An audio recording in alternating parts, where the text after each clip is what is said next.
Me? I'm thinking about the food's forest paired with these wines. Stay tuned.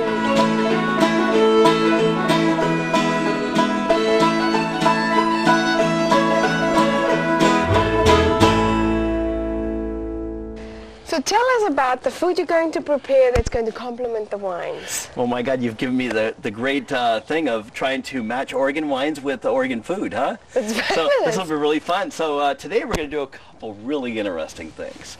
I've brought up some crab cakes that I made up earlier, and we're going to fry these up a little bit. The crab cakes are made with lub crab, a little bit of green onions, little scallions, a little bit of seasoning, and a little bit of breadcrumbs, but pretty much very simple. They go with what wine? Which wine? Oh, that's going to go with our 2006 Willamette Valley Pinot Gris, which is really fantastic. What's really nice about this is that this is the seafood wine. It goes great with crab cakes, goes great with oysters, goes great with all kinds of different seafoods. It's got this nice creamy texture to it. It's got great acid balance. It's got wonderful Pinot Gris nuances, and I think you're really going to enjoy it. In the meantime, you know what's really important? We should start opening these wines because, you know, any good meal has to have good wine, and if I'm not cooking with great wine, I don't know what's going to go wrong. So now we can taste this. We want to make sure that it's in prime shape to be drinking and eating with these foods. Make sure I'm not burning the crab cakes. Let me do this first. Oh, okay. Those look good enough to eat, oh, huh? Yeah, I do. There's no wine in my glass. This is a big problem. Yeah, that is a big problem. Let me get you a little more. I'm going to try this. It smells delicious. Oh my goodness.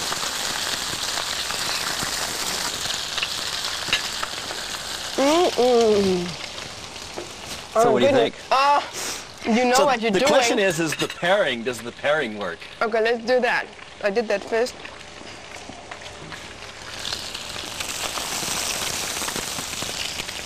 It's a total different wine. Yes. Shall we talk about what would be next with the other one? And then after we finish the crab cakes, we're going to do a truffled rigatoni. And that's done with prosciutto and a little bit of onions and scallions, and it's going to be really excellent. And we're going to pair that up with our signature cuvee Pinot Noir. Oh, what a great nose. Oh, yeah. It's just... Envelop the genie a little bit, open it up with a little bit of air. What is that I taste in there? Well, Pinot Noir's got some wonderful nuances. It's got a little bit of the earth, and this partly comes from the estate vineyard here. This vineyard really shows this meaty, earthy character to start off with. It also has great acid balance, as all Pinot Noir should be, because they're really food friendly. It's got some wonderful black and red fruit characteristics. It's got a little bit of toffee, a little bit of leather. So here we are. We're going to do a truffled rigatoni. I'm going to start off. I've got a little bit of my secret spice. I'm going to just kind of smoke the secret spice really quickly, and it only takes like 3 seconds. And then, smoked, we're going to throw some onions in there. This is a really quick little recipe. We're just going to leave it dry just for a second. Just kind of get those onions going in there. I'm going to add a little bit of scallion to that. The smallest amount. And again, just on a dry pan. And that's because you want to bring out the flavor, is that right? Mm-hmm. And this is the quickest recipe of all. So then I'm going to throw just a little bit of chanterelles in there with a little bit of butter just to make it even better. And again, that's only seconds. Doesn't take a whole lot of cooking. We don't want to overcook that. This is so And then I've beautiful. got this little bit of prosciutto di Parma that I've cut up in little small pieces. We're going to throw that in.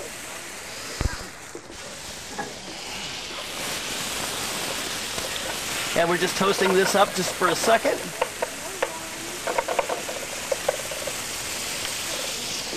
Ooh, that smells great. And the prosciutto, the smoke of the prosciutto is going to, bring out some of the taste out of the wine. Is that right? Oh yes, the prosciutto's going to. The mushroom. The mushrooms are all going to add to the interesting nuances of our wine. Then I'm going to throw about half of these truffles in. Okay. Oop, there goes the cork.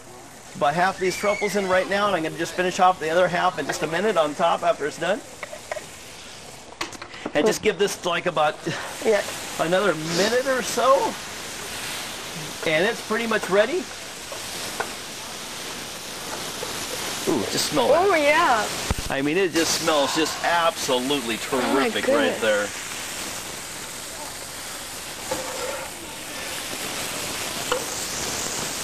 And you can really I can smell the mushroom. The mushrooms, and you can really actually smell the truffles in there a little bit also. That's what I'm smelling, yeah. And that's pretty much ready to go. That's our sauce. Oh, All right. one more thing. A little garlic. Last minute, we don't want to burn the garlic. And just a touch of parsley, just for the look. And then we'll just toss these right in. Give a quick little mix. And there you have it. There you have it. Oh my goodness, I can't wait. Oh. Okay, let's see what this is going to taste like. Pair up with the wine. Let's hope it worked, huh? I think you know what you're doing. Oh my goodness.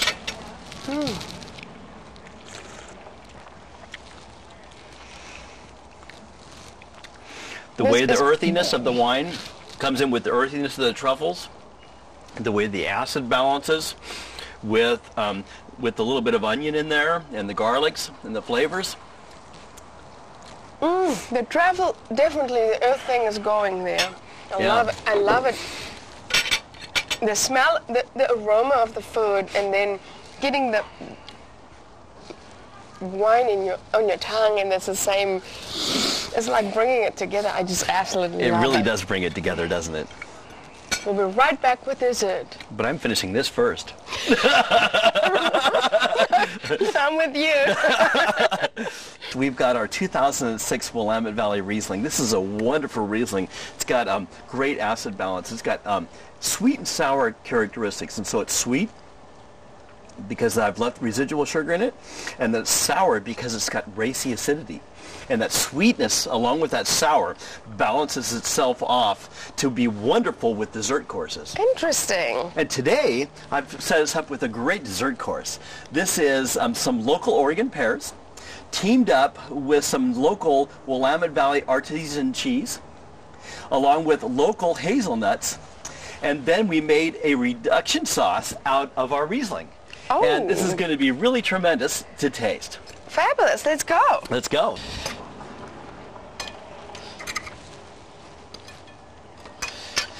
And so we just kind of threw these in the oven just for a second to kind of melt the Gorgonzola on there.